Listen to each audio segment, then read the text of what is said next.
15 seconds to go.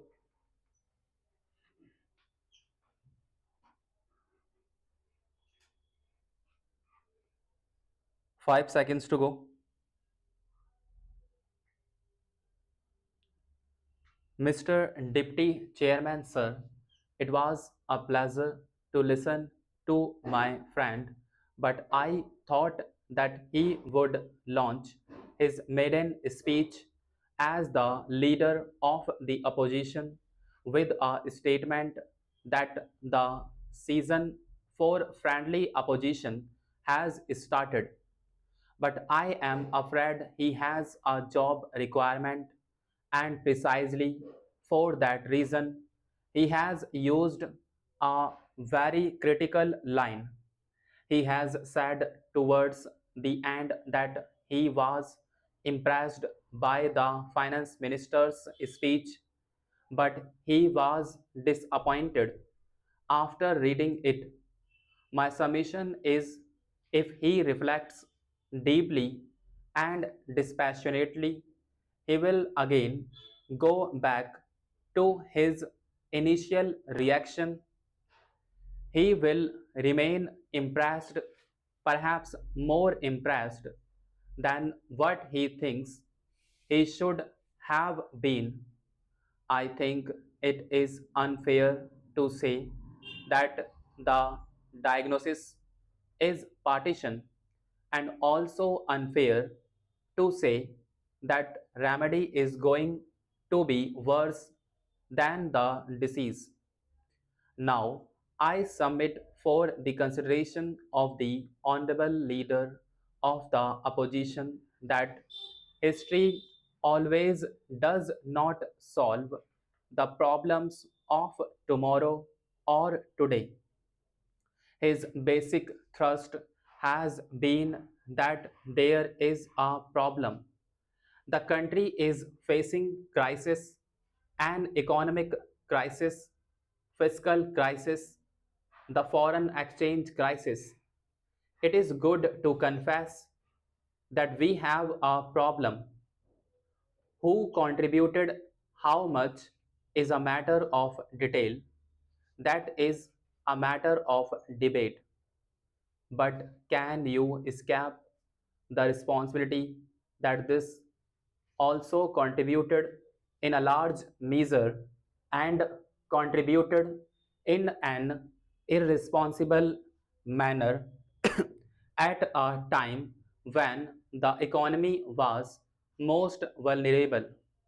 They had political support from all walks of life, in the sense both from the left and the extreme right, and their leader was the ex-finance minister who had historically contributed in the earlier so-called devaluation or whatever other kinds of reforms in the country.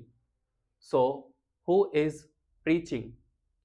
The devil quoting scriptures, something which we are not used to, but the job requirements for my friend could be his constraints. He talked about black money and said that the government had compromised and had not taken deterrent accounts. Would the House like to hear from him what the Janta Dal government did? Did it do anything to recover even 1 rupee of black money? So it does not lie in his face to say that enough is not being done or that the government is compromising with black money. The government is making all efforts to create job opportunities. Mr. Reddy, the basic point that you made is that your so-called eighth plan was promising jobs and money to job seekers. Your government is on record. It took a deceitful action. In the election manifesto, you have said that the right to work would be a constitutional right. What steps did you take to convert that promise into reality? How many extra jobs were created? So it was not only a political rhetoric, but it was a concrete dishonesty. Look at what you promised in the election manifesto and what was there in the president's speech. What followed after the president's speech is systematic running away from the election promises, and ultimately we ended up with no plan. You created sufficient situation for the next government of 9 months not to get off the ground so far as the plan processes are concerned. At least they tried better, and they did not promise anything as you did because they had no occasion to formally promise. Now you have said that to the IMF has become an international sovereign. What is the role of the IMF? People do not lend money because they are friends. They lend money on the basis of your credit worthiness. And today, the IMF's signal is required for the rest of the world to revive faith in the Indian credit worthiness, which you have eroded first by talking aloud and irresponsibly from the housetop that the coffers are empty. Even a destitute does not say that his coffers are empty.